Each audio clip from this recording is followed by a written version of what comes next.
Iccitii waan kana diddaa gabrummaati waan biraan qabu diddaa gabrummaati nama ija qabuun barbaadamu nama lafaa ka'u burga nama ilmi kun ilma ija qabu ilma guddatu ilma ummata nutti kaasu jechuun gaafa beekame roorroon itti baay'atti. Yeroo 12 hidhame mana hidhaa yeroo 12 hidhame kana keessatti seenaa keessatti wanni yaadadhu bara 1996 godina Harargee lixaa keessatti yeroo 9 hidhame. Maamilummaan kun maamilummaa kiyya qofaa miti ka uummata Oromoo baay'eeti. Namni garii wareegamee citeen na biraa hafee gariin qaamatu irratee diikuudhaaf jabaachaan deeme cimaan deeme. Anaa miti maatiin koolleen cimaa deeman haati mana kootii cimaa deemte arrallee ta'u waliin jiru isiin ati beeytu sun ati garte tun haati ilmaan kiyyaa arra kunoo ilma jalqabaa mana hidhaatii baheen awwaaleen ilma itti aanu kawaa'ii naa kenne kan biras awwaaleen tokko Harargeetti awwaaleen tokko Baaleetti awwaaleen kawaa'ii naa guddise ammoo amma naa kenname arra mana bultii addaa jira. Asitti baratee jiru Finfinneetti kutaa keejii seenee Finfinnee maaf na hidhaa turanii Finfinnee matiin barsiifadhee keessa qubadhe asumatti haaloo bahee jechuudha.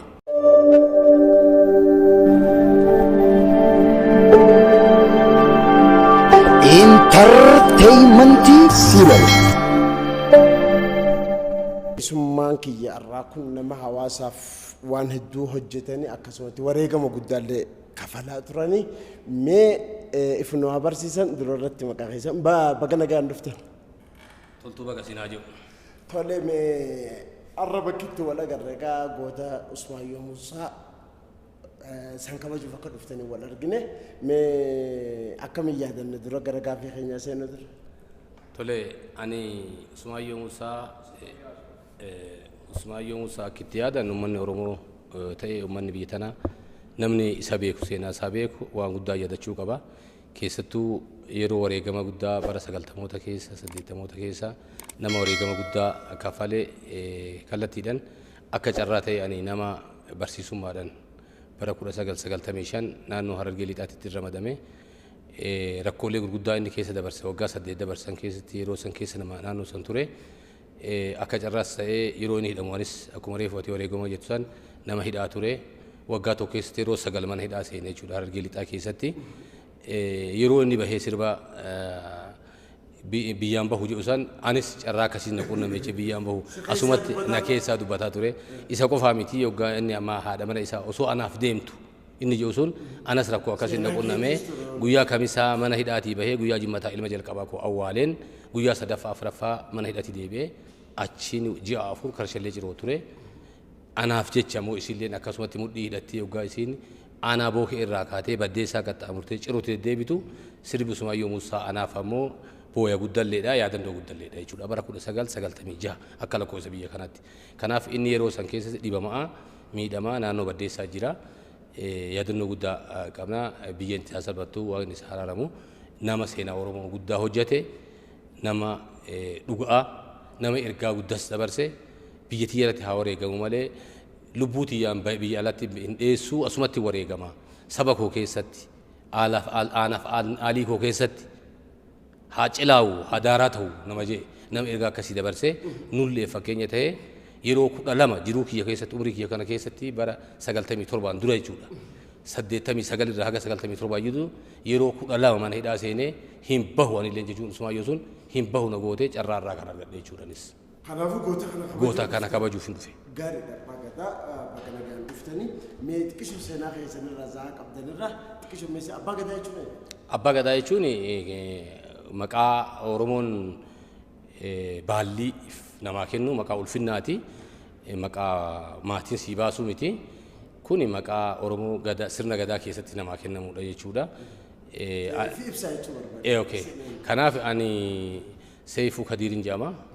Ogeessa biiroo aadaa fi turizimii Oromiyaati waggaa dheeraa barsiisarran ture barsiisarraa ogeessan ture ammaaf ammoo naannoo Oromiyaatti ogeessa biiroo aadaati nama sirna gadaa qoratu barreessus nama sirna gadaa ammoo deebi'ee keessatti wareegama adda addaa hojjettee carraa kana akka dhufu warra godhan keessaa hangafa jechuu hin danda'u yookaan ammoo nama cimaadha jechuu hin danda'u nama keessaa haga tufaa hin cufaa jetti Oromoo waan xiqqoo isiitiin haga tufaa hin cufaa nama waa buusii jedhee yaada. Gaariidha. Ani seenaa keessan hedduu dhageessin barbaadan ture akka tasaa isin argadde أما وجدها بيرو عادة في توريزم تيجون. مي قدنا خيس ما بكات. قدنك يا أكمل المورمو كميتو نما بواج يوما كيستي يوكان مبادياتي قدته. أتو غرو أني نما تكا دردريميتي نما دردريني عمري فوق كيستي نما جولو مادن كابسون مترتي دابته برتا كوتا سديتي تأي نما بواجهين كتامو جل كبده نما سرني لما رت والكبه جودا سرني هديجي في نمني سر أدي بالسما رومو يرو بيا كديته شارتر كديفتو نما كوما ديقدما أدي بالسما رومو غافا بيا كديفته باتو شارتر كديفته باتو غافا كيستو بيا بان نمني كوما ديقدما هيد أجرا جان كيسا توكو أنا برتا كوتا توكو تهتي من هيد أتغالي غنيرتي من أقودنا بالي أما بالي بحاجة مغنيرتي أشرا خانه جودا وقا سدينا بنا برمسا شراهيري برمسا نرغتين elementary akkuma nama tokkotti haaluma gaariin baradhee kutaa 8 booda garuu bu'aacee baay'ee nama keessa qaxxaamure yeroo hiriyaan koo waan yaadadhu keessa kutaa 11tti mana hidhaa seeneen gaafa hiriyoonni koo maatirikii fudhatanii gala deeman ani mana hidhaatiin peessalii fudhee gala deema shaantaan qabu yeroo san shaantaan hin jiru baadiyyaati ilma baadiyyaati deema kanaan boodas ammas waggaa lama baradheen waggaa kutaa 12 deebi'u yeroo foormii kutaa 12 silaa guutan ani ammallee hidhaan jira natti man hidhatin deebe ginnitiin hidhamee goobbatiin hidhamee asallaa nageessanii dhaddacha naannawaa kajanitiin ba'ee akka carraa ta'e osoo interview irra jiraate guyyaan gadi baasanarraa ragaa qayi masqalillee kaa dhaddacha naannawaa oromiyaatii bahanillee waa malee miti wareegama waggaa jedhamu. Mee maali waan kanaan dhagaa maamilummaa mana hidhaatiif ati maaf maamila jabaadha ani bakka inni ittiin hidhamee bakkuma yoon si hime ginir kama polis daabati karshalle giniritti gobbatti asallatti adama bakkalamatti bookeetti cirotti manadaan ture maamilummaan kun maamilummaa kiyya qofaa miti ka ummata oromoo baay'eeti namni garii wareegamee citeen biraa hafe gariin qaamatu irrate iccitii waan kana diddaa gabrummaati waan biraan qabu diddaa gabrummaati nama ija qabuun barbaadamu nama lafaa ka'u burga nama ilmi kun ilma ija qabu ilma guddatu ilma ummata nutti kaasu jechuun gaafa beekame roorroon itti baay'atti. Yeroo 12 hidhame mana hidhaa yeroo 12 hidhame kana keessatti seenaa keessatti wanni yaadadhu bara 1996 godina Harargee lixaa keessatti yeroo 9 hidhame kana keessa yeroon gabaabaa hidhamee fi yeroon dheeraa hidhame sagalan kana keessa dheeraan kan hidhame sa'aatii guyyaa yeroon dheeraan kan hidhame ji'a 4 hidhame karshallee jirutti yeroo gabaabaa guyyaa tokkotti yeroo 3 hidhame 3 hiikame illa ka guyyaa tokkotti bookeetti yeroo 3 hidhame yeroo 3 hiikame kana keessatti abdii murteen beekama imur abdii jabaachaan deeme cimaan deeme anaa miti maatiin koolleen cimaa deeman haati mana kootii cimaa deemte arrallee ta'u waliin jiru isiin ati beeytu sun ati garte tun haati ilmaan kiyyaa arra kunoo ilma jalqabaa mana hidhaatii baheen awwaaleen ilma itti aanu kawaa'inaa kenne kan biras awwaaleen tokko Harargeetti awwaaleen tokko Baaleetti awwaaleen kan waaqinaa guddise ammoo amma naa kenname arra mana bultii addaa jira asitti baratee jiru Finfinneetti kutaa keejii seenee Finfinnee maaf na hidhaa turanii Finfinnee matiin barsiifadhee keessa qubadhe asumatti haaloo bahee jechuudha. Gaarii dhabbaa gadaa seenaan keessan dheeraadha. Amma sa'a qabnurraa arra wanni isin gaafachuu bara kan biraa ammas namoota ijaaru hawaasni akka fayyadamu kanaan gisee hedduu maqaa keessan ka'a. Mi maal irratti akka ammaa nama gurmeessuudhaan maal irratti hojjetan? Gaariidha kunis waan guddaadha dhuguma. Ana akka nama tokkotti akkuma reefu jee qooda xiqqaa tokko bahee xiqqaadha jeetiin yaada. Gahee uummanni sabni kiyyanarraa eegu yookaan immoo anarraa silaa eegamu bahee jee yaadu. Haa ta'u xiiqiitu na keessa jira akkuma reefu siin jeesan hidhaan qoraasuma dhiira jetti Oromoon.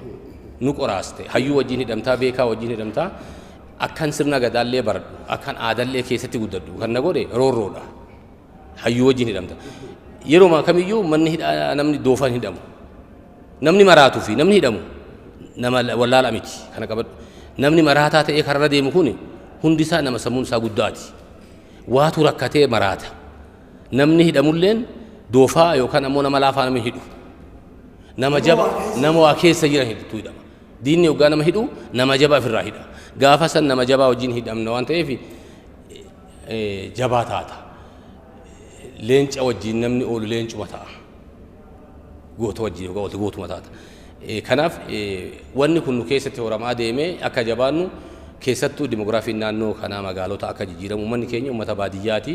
Baadiyyaa keessa akka magaalaatti galu akka ifta'u ani carraa argadhee waggaa 10 wahii amma Finfinnee gan jiraachuu jalqabee hojiidhaan galeeti. Hojiidhaan fedhee galeeti miti. Ani geggeessummaa akkasumatti hidhamaa ture geggeessummaa illee argadheen ture. Geggeessummaa gadhiiseetiin galee fedhii uummanni kiyya bal'aan beekan duuba jiranii ka miidiyaa kana dhagaanis hin beekanii hin soobune waan sooban ta'in fedhii jaalala kootiin dideetiin gadhiise geggeessummaa. Gadhiiseen Finfinnee galee. Dirqama bakka geggeessummaa argadheetti illee baheen jira. Akka haga kootitti akka dhaloonni baratu akka dhaloonni waliin miini akka maqaa siyaasaa ani ittiin miidhamaa ture namni biraan miidhamne shoora haga humna kootti taphadheen ture. Eegan ammoo magaalaa galee akkuma ati baan tola ooltummaa ati reefu jettetti haga tokko maaltu na keessatti uumame tokko magaalaa Finfinnee keessatti afaan keenya maaliif hin baranne kan yookaan keessa keenya ture maaliif qeentuun qe'ee teenya maam qubanne kan yookaan maaliif yookaan waa'ee master pilaanii keessan warra adda dureedhaan noo ja'a ture keessa jirra. Kana keessatti gaafa carraan argamee jijjiiramni dhufee afaan Oromootiin mahabaratamu jedhame mucaan irra bultii addaa galchee jechuun kanarraa qabee ilmaan kiyyarraa jalqabee jechuudha. Barataa keejiidhaan afaan Amaaraatiin baratee kutaa 4 ga'e akka mana barumsaatti badhaafamaa ture. Hoolii bahaa jiru jechuudha. Waliigalatti bahaa turen afaan Oromoo deebisee barsiise. Tokkoffuma baataan jedhe tokkoffuma bahaa dhufee tokkoffuma baata jedhe. Waan irraa eegamu barsiisee jechuudha.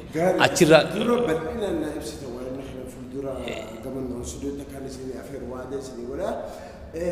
Asirra gabaabsitanii kana ibsitan hawaasa hojjechuu kun gatiin inni nama hojjechuu kan hangam takasii hubata hawaasa dura osoo bakka saniin ga'ini bu'aa ati buufte jette keessaa kan sirraan dheeresse naannoo afaan manni barumsaa as keessa dhaabachuu irrattiin koree gamtaa maatii ta'ee hojii idilee koo madditti socho'aa ture jechuudha. Hawaasa bu'aa buusu lammaffaa immoo dargaggoo ijaaruudhaan yoo xiqqaate naannoo jamootti amma yeroo ammaa kana keessatti waldawoonni baay'een ijaaramanii dargaggoon baay'een wal quba qabaatee namni qubatee siira waan gaarii qilleensa irratti haasawan waan tokko tokko garumatti haasawan sii galayeetii yaada. Kanaaf gahee narraa eegamu gahee koo baheen jira dirqama koo baheen jira hawaasni si hubataa gateetti of sin hubatu nama faayidaa deemullee si sa'uu danda'a namni nama ammoo dantaa ho'iitiif deemu kasitti sirraa waa argate si faarsa kasirraa waa dhabe ammoo si arrabsa maqaa biraa sii kenna. Arruma Oromummaa sii kennani arruma Oromummaa sirraa fudhatan. Arruma abbaa gadaa si godhani arruma abbaa garaa si godhan. Kana jira kuni nama qunnamuun jira. Haa ta'u garuu ati jalqabumaayyuu gaafa waan akkasii karoorfattu. Kana tokko duuda kana baadhachuu qabaachuu qabda. Lammaffaa immoo namarraa waa eeguu hin danda'uu hin qabdu. Tokko sammuu keetiin ittiin gammada jettee eeda lammaffaa immoo waaqarraa eeggatta. Uummata kana dura guyyaa kana carraa kana fidee jenereeshinii uummata kana jijjiiru. Dhaloota akaakayyuu fi abaabayyuun kiyya waa hin argin booyaa ture. Anarratti immoo ijji banamtee noo dhaloota juuna godhee waa inni godhuu nufu abbaan koo hin baranne abbaan koo magaalaatti hin galle abbaan koo anaa jecha miidhamaa ture abbaan koo anaa jecha hidhamaa ture akaakayyuun koo naaf nuuf hidhamaa ture naafii siif hidhamaa ture naafi ati immoo nama teessoo akka irra taa'ee hoteela intarnaashinaалii taa'ee waa'ee fi dubbatu argachuudhaaf kanaa ol gooni gammadu jiru kanaaf wareegamuu qabda dalaguu qabda. Gaariidha. Abbaa gadaa waan gaariidha seenaa abbaa keetii wajjillee wal qabatee wanni dhagee jira fuuldura stuudiyootti akkuma waada isin galatti bal'inaan ibsina seenaan abbaa keetillee wareegama qaban dhagee jira naaf ibsite amma waa'ee kitaaba keessan irratti gabaabsaan ibsa. Tole kitaabni kitaaba waa'ee sirna gadaati ani baruulee kitaabota gaggabaabaa baay'een barreesse akka biirootti waa baay'ee barreessine hiriyoota koo wajjinis ka dhuunfaatis waa'ee barreesse ani carra qabeessa namaati. Nama lafatti roorrifameetti deebi'ee mataa ol qabatee badhaafame. Pireezidaantii mootummaa naannoo Oromiyaa Boolammaa Magarsaa badhaafame. Yoonas Dastaa nama jedhamu ifaa gadaa jettee Oromoo moggaafte Itoophiyaa garsanatti baqaa baalaasisan yeroo san sirna gadaatti galme badhaafame. Abbaa gadaa Bayyanaa Sanbatoo badhaafame. Badhaasa addaa nama addaatiif jedhanii odaa bultumitti nama badhaafame. Waanumaan gaaf duraa itti hidhame saniin kitaaba godhee baase. Odaa bultumitti jechuudha. Odaa roobatti illee maxxansee jira. Waa'ee sirna baallii gadaa irraa Gujii irratti barreessee jira. Booran irratti barreessee jira. Har'a ammoo garuu waliigalatti kitaabni amma gabaarra oolee kitaaba waa'ee sirna gadaati waa'ee heeraa fi seeraati kitaaba bareedaadha. Kabajamtoota daawwattoota keenya abbaa gadaa yeroo qaalii qabanirraa hangana kun fuulduraaf seenaan isaan hojjetan seenaa guddaadha irra isin yaadachiisuuf malee fuulduraan kan hin bal'inaan isin